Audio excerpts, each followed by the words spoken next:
Bonjour tout le monde. Dans cet exposé, on va parler d'ordinateur quantique. On va justement essayer de parler des tenants et des aboutissants de cet ordi-là qui, a priori, risque dans un futur proche ou lointain de révolutionner le monde numérique. Donc c'est parti. Voici un petit plan du déroulement de la présentation. Donc, on va d'abord parler de physique quantique. Parce qu'en fait, on est obligé parce que l'ordinateur quantique est quand même assez assujetti à certaines lois de la physique quantique, donc on ne peut pas s'empêcher de ne pas en parler, du coup. En deuxième lieu, nous allons essayer d'expliquer un peu comment ça marche, un ordinateur quantique. Ensuite, on va essayer d'énumérer une liste une liste non exhaustive de à quoi ça pourrait servir. Ensuite, on va parler des défis à relever. Et enfin, on va évoquer justement les perspectives de l'ordinateur quantique. Déjà, en fait, la physique quantique, c'est quoi? Donc, c'est tout simplement, en fait, les règles, les lois de la nature à toute petite échelle, à l'échelle de l'atome, par exemple. Et, un atome, c'est l'unité de base de toute matière existante. Le corps humain, par exemple, est constitué de milliards d'atomes, tout simplement. Et du coup, là, vous voyez bien que j'ai mis en évidence le mot nature, parce que la physique quantique, en fait, c'est pas des choses qui sont inventées ou qui sont créées par magie, comme on pourrait le croire en voyant les calculs ou les équations hyper complexes qu'utilisent justement les physiciens de la physique quantique pour faire des recherches là-dessus. Donc, c'est des choses naturelles, c'est les lois qui régissent la nature et qui existent vraiment en fait. Et du coup, là, on va essayer un peu de contextualiser en fait les choses, parce que dans les années 2000-2001, on commence déjà à parler d'informatique quantique dans les universités, dans les laboratoires de recherche, etc. Et ensuite, ça arrive dans les médias dans les années 2010. Et vraiment, entre 2010 et 2020, il y a eu comme une sorte de ruée, en fait, vers l'informatique quantique. Donc, pendant cette période-là, ça a eu une très grande popularité.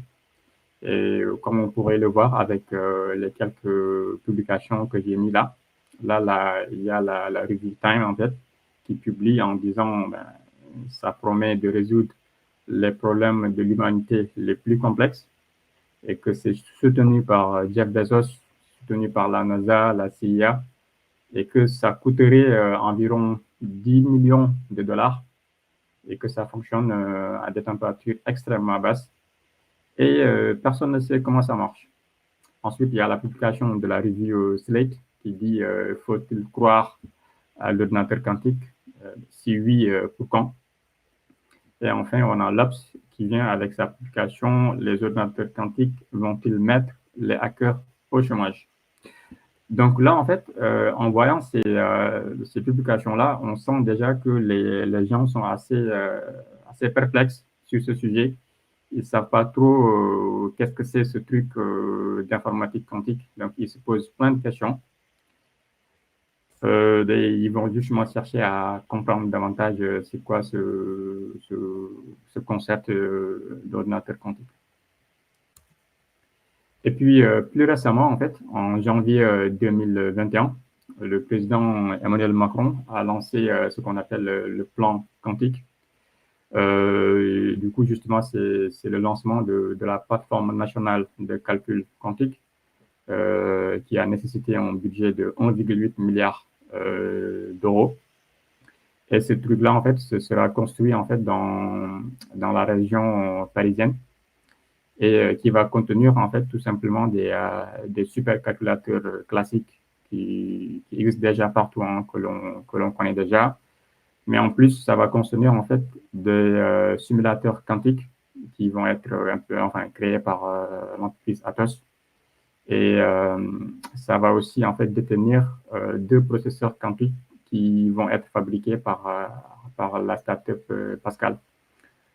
Pascal, pour info, c'est une startup française qui est créée en 2019 et qui construit, qui fabrique des processeurs quantiques. Donc, justement, quand on voit toutes ces informations-là passer, c'est juste pour dire qu'en fait, l'informatique quantique, c'est un sujet qui est assez effervescent. Donc, les gens en parlent.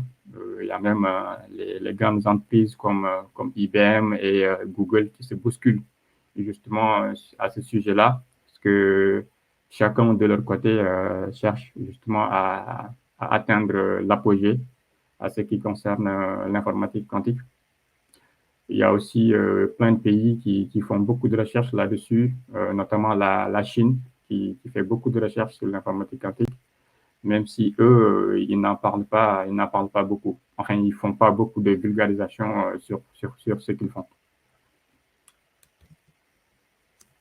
Et là, maintenant, en fait, on va parler de certaines propriétés, en fait, de physique quantique. Et là, tenez-vous bien parce que ça peut être assez contre-intuitif. Et du coup, ce monsieur-là que vous voyez dans la photo, il s'appelle Alain Aspect. C'est un physicien français qui a obtenu récemment, en octobre ou novembre 2022, le prix Nobel de la physique quantique. En fait, ce qu'il a fait, c'est qu'il a tout simplement prouvé qu'il y avait ce qu'on appelle une violation du principe de localité. Alors, c'est quoi ce truc? Pour illustrer ça, en fait, on va imaginer une expérience. Donc, vous allez imaginer deux événements. Un événement lancer des pièces au point A et un autre événement lancer des pièces au point B. Et que ces deux événements-là, en fait, se produisent simultanément, c'est-à-dire au même moment. Et là, on va faire une supposition indispensable. On va supposer que ces deux pièces que vous voyez là, que ce ne sont pas des pièces ordinaires, mais que ce sont des objets quantiques, sinon ça n'aurait pas trop de sens. Et du coup, en fait, on sait que de base, l'événement lancer des pièces au point A n'a strictement rien à voir avec l'événement lancer des pièces au point B. Donc, c'est deux événements qui sont indépendants l'un par rapport à l'autre. Ils ne peuvent pas s'influencer mutuellement. Et justement, c'est ce que les physiciens ils s'appellent la localité. Donc, l'état d'un objet ne dépend que de son environnement immédiat. Okay? Donc, l'événement en A ne peut pas influencer l'événement en B et vice-versa. Donc, c'est ce que les physiciens ils appellent la localité. Et du coup, ce Michel-là, Alain Aspect, ce qu'il a fait, en fait, c'est qu'il a prouvé que c'était faux, en fait. Parce que, pourquoi il a dit que c'était faux? Parce que ce qui va se passer, c'est que quand on va exécuter nos deux événements simultanément, mais vraiment simultanément et de manière instantanée, il n'y a aucun décalage entre les deux événements, eh bien, à chaque fois qu'on va obtenir pile au point A, il se trouve qu'on va obtenir exactement pile au point B. À chaque fois qu'on obtient face au point A, on obtient aussi face au point B. Et retenez toujours que ce sont des objets quantiques, les pièces que vous voyez là. Et du coup, ça, c'est ce que les physiciens ils appellent le principe d'intrication. Donc là, on dit que les deux objets quantiques sont intriqués. Parce que, en fait, c'est assez bizarre qu'on puisse quand même avoir des résultats identiques à chaque fois qu'on lance les dés. Et du coup, en fait, c'est comme si finalement, les deux événements, ils formaient un système unique, quelle que soit la distance qui les sépare. Et ça, ça a été démontré à plusieurs reprises. Si vous faites l'événement lancer des pièces au point A ici à Paris et que l'événement lancer des pièces sur la Lune, eh bien, vous allez tout le temps constater les mêmes résultats. Donc, c'est ça qu'on appelle le principe d'intrication. Et ce principe-là, il fait partie des principes de base de l'ordinateur quantique. Donc voici donc l'intrication en fait, c'est ce qu'on vient de voir tout à l'heure. C'est comme si en fait il y avait un lien fantomatique qu'on ne peut pas expliquer, hein, qu'on n'explique toujours pas de nos jours, et que ce lien il faisait qu'il y avait une corrélation parfaite entre les deux objets quantiques. Et la deuxième propriété, c'est la superposition, aussi appelée dualité en deux corpuscules. Et pour illustrer ça aussi, on va partir d'un exemple. Donc là, j'ai mis une pomme et je n'ai pas précisé la couleur. On ne connaît pas la couleur pour le moment. Et bon, on suppose que cette pomme est un objet quantique, bien sûr. Et du coup, si je vous demande, ben, c'est quoi la couleur de cette pomme? Eh bien, vous allez me dire, Youssouf, cette pomme, elle a 50% de chance d'être rouge et 50% de probabilité d'être verte. Pour le moment, c'est tout ce qu'on peut dire. Eh bien, pour en avoir le cœur net, ce que nous pouvons faire, c'est tout simplement observer la pomme. Donc, on regarde tout simplement pour pouvoir répondre avec certitude sur la couleur de la pomme. Et dès qu'on regarde, on peut dire avec certitude que la pomme, elle est verte ou bien elle est rouge, n'est-ce pas? Maintenant, ceci étant dit, euh, avant qu'on ne fasse l'observation, avant qu'on ne fasse la mesure de la couleur, vous allez me dire que ben, la couleur, elle était déjà là. La pomme, elle avait déjà sa couleur prédéfinie à l'avance. C'est juste qu'on ne l'avait pas regardée. C'est juste qu'on n'avait pas mesuré la couleur. Peut-être que la pomme, elle a été cachée, je ne sais pas. Mais en tout cas, on ne l'avait pas observée. Et la couleur, elle a été bien définie à l'avance. Eh bien, ça, c'est fou, en fait. Ce n'est pas vraiment le cas pour un objet quantique. Parce que ce qui va se passer pour un objet quantique, tant que vous ne l'observez pas, en fait, il se met dans tous ses états possibles. Donc ici, si cette pomme est un objet quantique, avant qu'on ne fasse cette observation-là, elle n'était ni rouge, ni verte, mais elle était les deux à la fois. C'est vraiment bizarre, mais c'est des comportements qu'on observe. Et du coup, si par exemple une pomme pouvait avoir 100 couleurs, avant l'observation, elle aurait pris les 100 couleurs à la fois. Et c'est ça, en fait, qu'on appelle le principe de superposition. D'accord? Ben voilà une phrase qui résume tout. En fait, l'état observé à un moment ne préexiste pas à la mesure. C'est la mesure qui l'a fait advenir. D'accord? Et ça aussi, c'est une propriété indispensable pour nos futurs, enfin, pour notre ordinateur quantique, le principe de superposition. OK? Il y a une autre et dernière propriété qui est moins liée à l'ordinateur quantique, mais c'est quand même un phénomène qu'on utilise dans dans plein d'outils qu'on utilise quotidiennement. Donc, c'est l'effet tunnel. C'est quoi cette propriété? En fait, là, il y a un monsieur qui a des ballons. Ces ballons-là aussi sont des objets quantiques, en fait, qui va jeter contre un mur. Et on sait tous que quand tu jettes un ballon contre un mur, eh bien, ça rebondit, enfin, ça tape contre le mur et puis ça rebondit vers toi. Mais ce qui va se passer avec des propriétés quantiques, c'est qu'il y aura des moments où les balles vont traverser le mur comme si de rien n'était. Donc, pour les objets quantiques, ils peuvent en fait traverser une barrière et tout simplement se retrouver de l'autre côté du mur. C'est ce qu'on appelle en fait l'effet tunnel. C'est comme si, effet tunnel, parce que c'est comme s'il y avait un tunnel en fait qui se créait sur le mur et qui faisait que les objets quantiques ils pouvaient tout simplement traverser en faisant abstraction de la barrière qui existait. D'accord?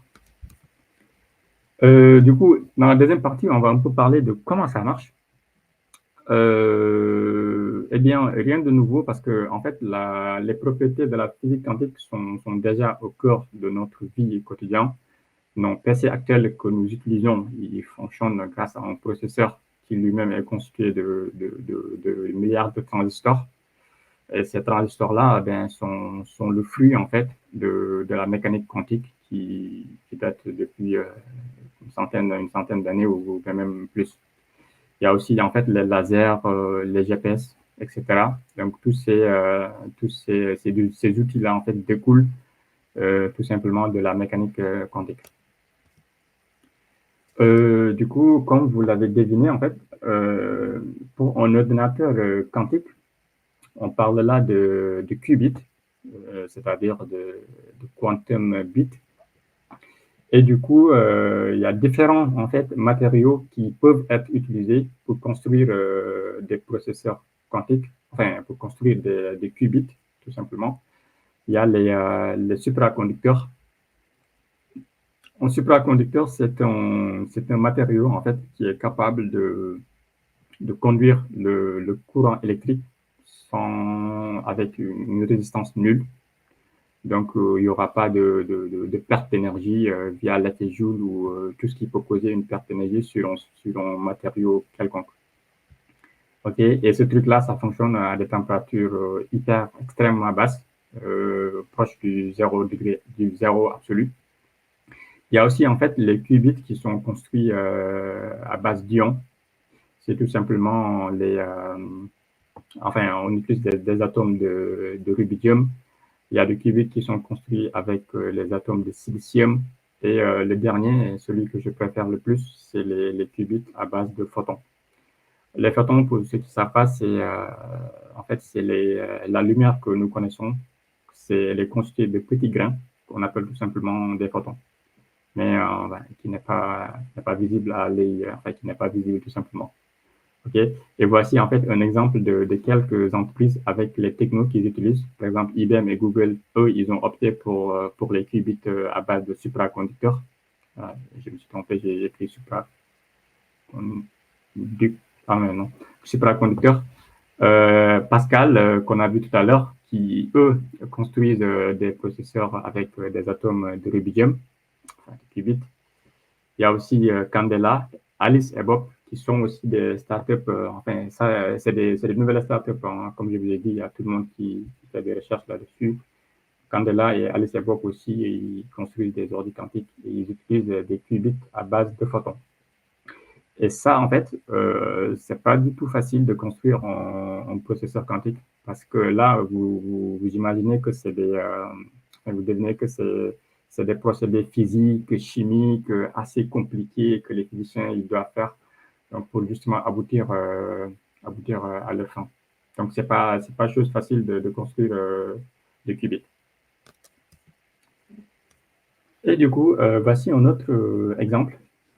Ici, on a une petite comparaison entre un bit classique et des qubits.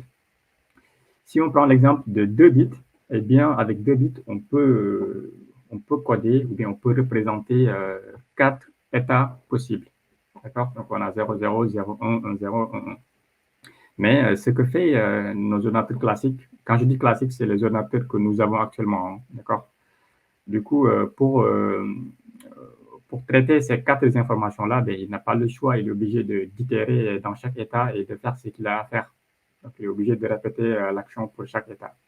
Donc, pour 2 bits classiques, nous allons tout simplement pouvoir avoir l'information sur un état à un instant T donné. Et vous allez voir ce qui va se passer avec des qubits. On a toujours le qubit, enfin 2 qubits, 0 et 1. Et cette notation que vous voyez là, c'est la notation de qubit. Donc, c'est le pipe et le signe supérieur ou inférieur, je ne sais pas. Du coup, ça, c'est le qubit 0 et ça, ce sera le qubit 1. Alors, on a exactement le même nombre d'états. Vous voyez ici aussi, on a 4 états. Mais le surplus qu'il y a, c'est qu'on peut additionner les états. Et l'addition des états-là, c'est ce qu'on a vu tout à l'heure, c'est tout simplement la superposition de ces états-là. Donc ici, on peut superposer ces 4 états et avoir un état superposé global. D'accord?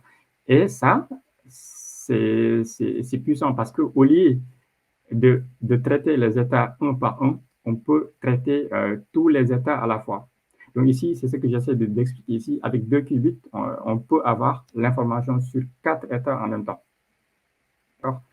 Et on peut même faire mieux, en fait, on peut mettre des coefficients devant les états. Ici, j'ai mis les coefficients alpha, bêta, gamma, lambda, gamma. Et ces coefficients-là, en fait, ils vont tout simplement définir la probabilité, parce qu'il y a beaucoup de probabilités qui apparaissent quand on parle de physique quantique. Donc, ces coefficients vont définir la probabilité de tomber sur l'un ou l'autre des états quand on va faire la mesure. Souvenez-vous tout à l'heure qu'on a mesuré la pomme pour lui forcer à choisir sa couleur. Et du coup, si par exemple, c'est d'état qui est le coefficient le plus grand, eh bien, quand on va mesurer l'état superposé, il va nous dire que l'état, c'est 0,1. On lui force à choisir un état parmi ces états possibles. Donc là, avec 3 qubits, on peut manipuler 8 états en même temps. Et avec n qubits, on peut manipuler 2 à la puissance n états. Donc, ça augmente de manière exponentielle. Et ça, c'est une autre illustration, en fait, tout simplement. On a ici un annuaire, en fait, et l'objectif, c'est quoi? C'est de chercher, en fait, un prénom en connaissant le numéro dans un annuaire. Et ça, pour un ordinateur classique, pas trop le choix. Si, par exemple, il cherche Zakaria, et qu'on lui donne le numéro de Alice, il est obligé d'itérer, de parcourir, il aura dû parcourir toute la liste avant de trouver le prénom qu'on cherche. Donc, il va faire au plus le nombre d'éléments dans la liste comme opération. Mais avec un outil quantique, on peut être un peu plus malin que ça, parce que justement, là, si vous avez bien noté, en fait, j'ai numéroté les prénoms en notation binaire. Donc, Alice, c'est 000, Camille, c'est 010, etc. Et du coup, là, on va pouvoir tout simplement, avec 3 qubits, créer un état superposé. OK, donc cet état-là que vous voyez, c'est la somme de tous les prénoms. Et du coup, nous, notre objectif, c'est de trouver le prénom via le numéro. Du coup, on va créer notre algo quantique. Et souvenez-vous, en fait, un algorithme, c'est tout simplement, en fait, le fait d'appliquer une succession de portes logiques à notre data initiale, enfin, à notre input, je veux dire. Et du coup, quand vous allez appliquer votre porte logique à cet état global superposé, la puissance de l'ordinateur quantique va faire qu'en fait, il va l'appliquer sur tous les états à la fois. Donc, vous appliquez P à tout ça, ça s'applique à tous les états. Donc, il y a comme si une sorte de parallélisation en fait intrinsèque qui est vraiment liée à la physique quantique. D'accord? Et du coup, qu'est-ce qu'il va faire l'ordinateur quantique? Souvenez-vous, ici, il va tout simplement, en fait, si par exemple on cherche Camille, Camille, son numéro c'est 010, qu'est-ce qu'il va faire? Il va tout simplement amplifier le coefficient qui est devant le prénom de Camille. Le prénom de Camille c'est 010, il est là. Donc le quantique, il va amplifier en fait les coefficients de Camille. Parce que souvenez-vous, j'avais dit que le coefficient définit la probabilité de tomber sur un résultat. De telle sorte que quand on va mesurer à la sortie notre état, eh bien, il va nous dire que vous cherchez Camille, en fait. Le numéro que vous m'avez donné au départ, ça correspond au numéro de Camille. Donc ici, vous voyez bien qu'il a mis 9,99 dans le coefficient de Camille. Et quand on va mesurer cet état-là, on est sûr à 100% de tomber sur Camille. Parce que tous les autres coefficients, ils sont à 0,01. Et là, je pense que vous vous sentez un peu perdu, parce que je suis en train de vous dire que l'ordinateur quantique, il va amplifier le bon élément sans pour autant le connaître vraiment. Parce que si on savait qu'on devait amplifier le coefficient de Camille, on n'aurait pas créé l'algo, on n'aurait pas cherché, quoi, parce qu'on sait déjà ce qu'on cherche.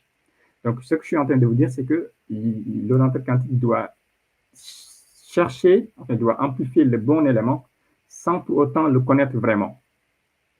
D'accord? Et ça, on sent très nettement que, du coup, que justement, implémenter des algos quantiques, ce n'est pas chose facile, tout simplement. Du coup, ouais, pour un ordinateur classique, il aurait fait n opérations au pire des cas. Donc ça, c'est tout simplement la complexité de l'algo.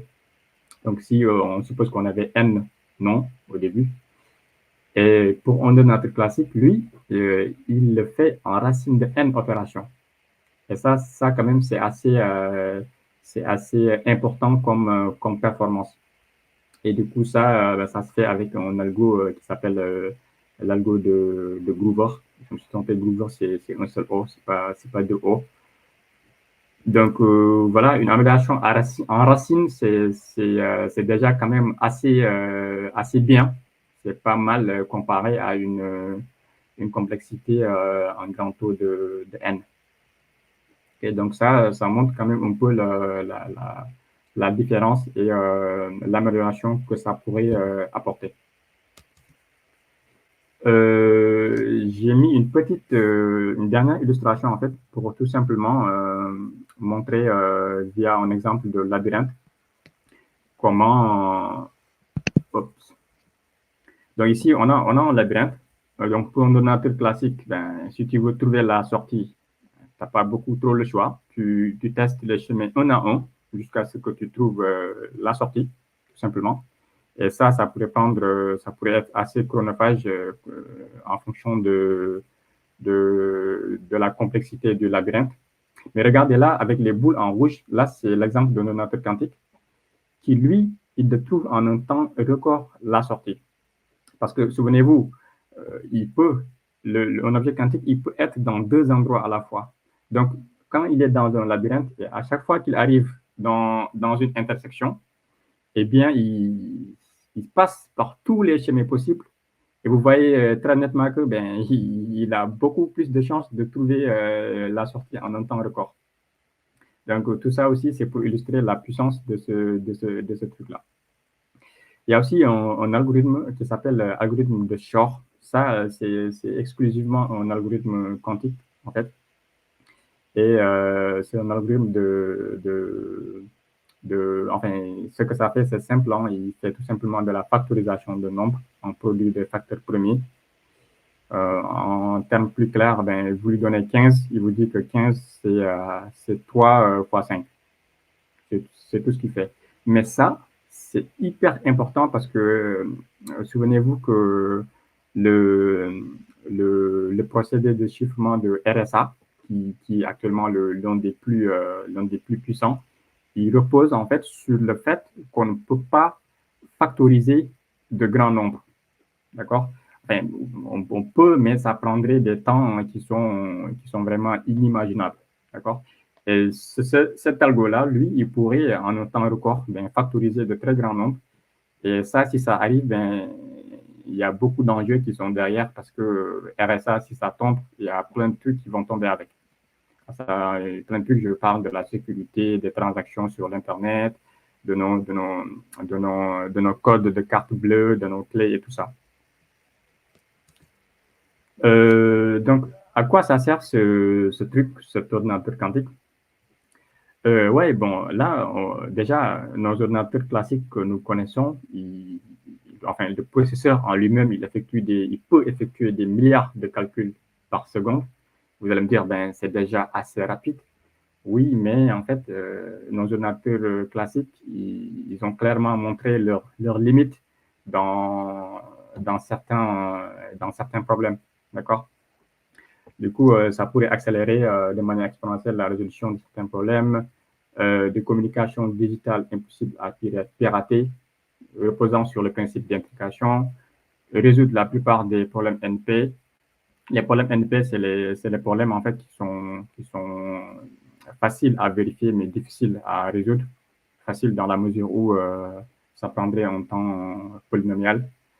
Et surtout, régler des problèmes d'optimisation. L'exemple EDF avec la distribution d'électricité, trouver le meilleur chemin pour acheminer l'électricité dans les foyers, modéliser de nouvelles molécules efficaces à certaines maladies qui n'ont pas de remède de nos jours.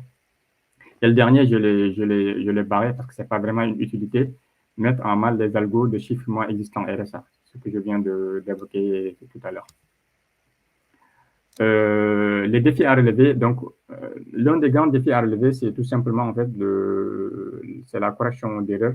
Parce que, en fait, il faut souligner que un objet quantique est hyper fragile. C'est un truc qui est vraiment très fragile.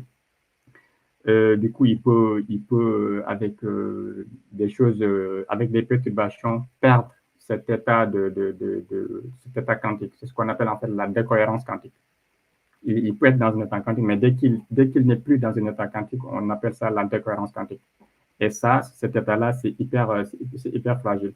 Et du coup, l'objectif, en fait, c'est de prolonger cette cohérence quantique-là pour éviter la décohérence quantique. Parce que dès que ça commence à agir avec l'environnement extérieur ou dès que il y a plein d'interactions avec d'autres atomes, d'autres molécules, ben, le qubit, il n'est plus quantique, quoi. Il redevient un qubit classique.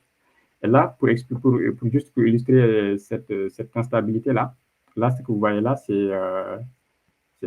enfin, le schéma ici, dans Original Circuit, je l'ai pris depuis le site d'IBM. En fait, j'ai pris un qubit que vous voyez là, 0, et la croix que vous voyez, la croix bleue là, ça signifie tout simplement la porte note. Et le dernier élément avec la flèche vers le bas, ça signifie la mesure. Donc, j'ai pris un qubit que j'ai initialisé à l'état 0, j'applique une porte note, une porte non, et je mesure. Et ce qui s'est passé sur presque 98,99, après, je n'ai pas mis les chiffres, je ne sais pas pourquoi, attendez, je pense que je peux vous montrer. Ouais, c'est plus clair ici.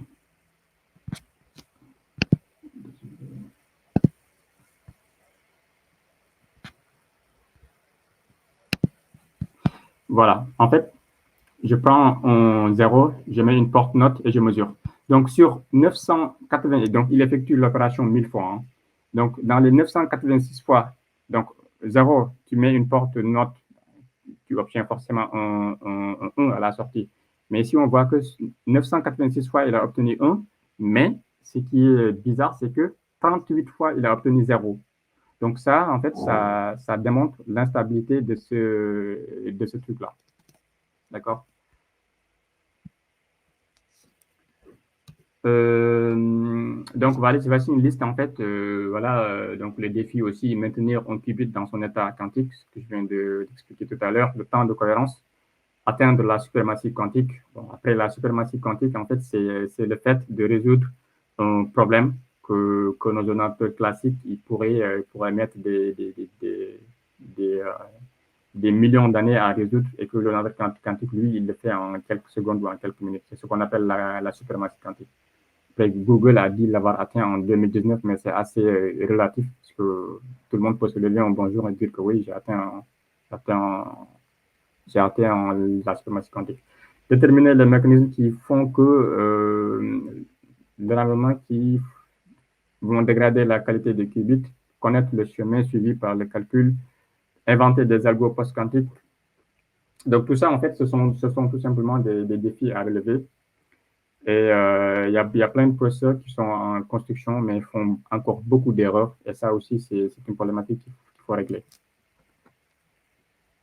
Donc, je vais aller un peu plus vite. On est à 40 minutes. Donc, en fait, la correction d'erreurs, comment ça se passe dans un ordinateur quantique? Eh bien, le principe, il est simple. Il existe déjà, on le fait déjà avec nos ordi que nous connaissons. Donc, c'est la redondance d'information. Au lieu de dire que on utilise notre 000 va représenter notre qubit 0 et 111 va représenter notre qubit 1. Et du coup, qu'est-ce qui va se passer lorsqu'il va y avoir une erreur? Comme j'ai dit tout à l'heure, c'est des éléments, c'est des objets qui sont hypersensibles. Donc ici, notre 0 peut se transformer en 1, OK? Et du coup, si nous faisons une espèce de vote de majorité, on va voir qu'il y a un 1 qui est devant un 2 0 et ce 1-là qui est louche. Et l'ordinateur quantique, il va tout simplement transformer le 1 en 0 et du coup, il retrouve l'information initiale qui est l'information correcte.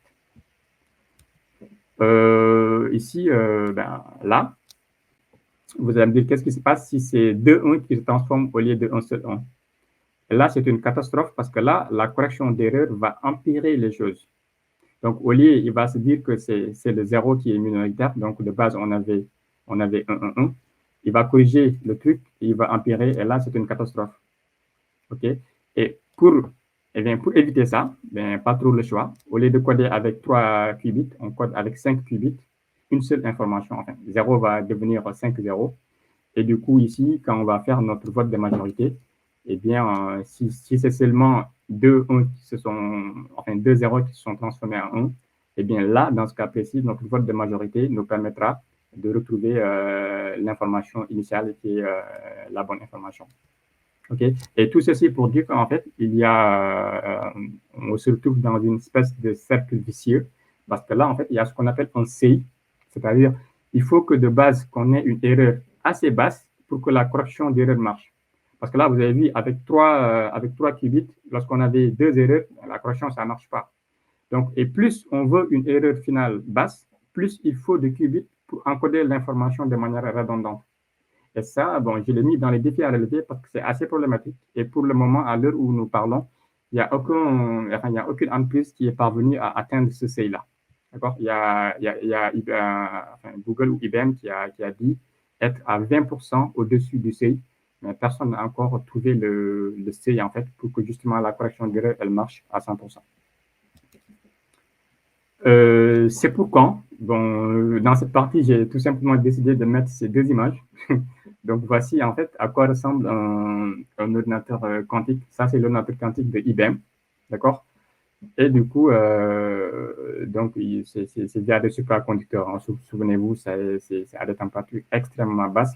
Donc, ici, sur la plaque d'en bas, c'est ici qu'on va déposer le processeur quantique.